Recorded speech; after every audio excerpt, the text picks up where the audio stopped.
Kumusta mga kaboxing? This is Boy Kalawang TV.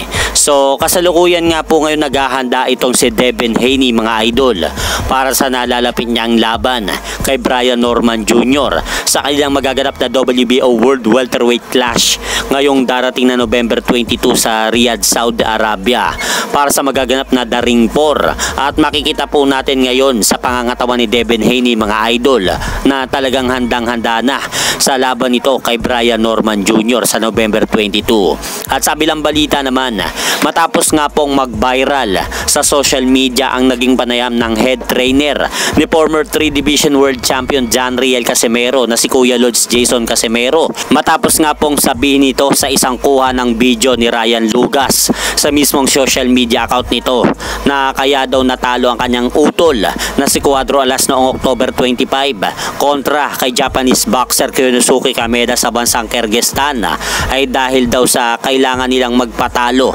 para sa malalaking plano ng kanilang kampo para sa susunod na laban ng kanyang utol na si John Riel Casimero. At matapos nga pong mag-viral ang video na yan ni Jason Casimero ay kalaunan din po ay pinaburan nito ang video na kumakalat sa social media.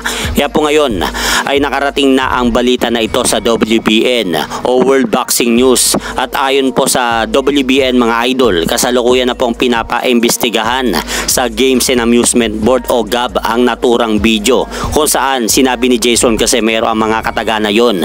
Kaya pati sa WBN mga idol ay nakarating na ang balita na ito dahil sa oras na mapatunayan ng Games and Amusement Board mga idol na talagang totoo yung mga sinabi ni Jason Casimero na kailangan nilang magpatalo para sa malalaking plano ng kanilang kampo, posibleng tanggalan po ng boxing license ang kanyang utol dahil sa mga sinabi nito. Kaya muling naharap na naman po ang kampo ni John Riel Casimero sa isang controversial na kaso dahil sa kagagawa ng kanyang kapatid na si Jason Casimero. At hiling po natin mga idol na sana magawan pa ng paraan yung kumakalat na issue na yan sa magkapatid na Casimero brothers. At hanggang dito na lang po muna ang aking update sa mga ganapan sa mundo ng boxing. At syempre mga idol, huwag nyo rin pong kalimutan, pakisuportahan nyo naman po muna ng ating munting channel. Maraming salamat po.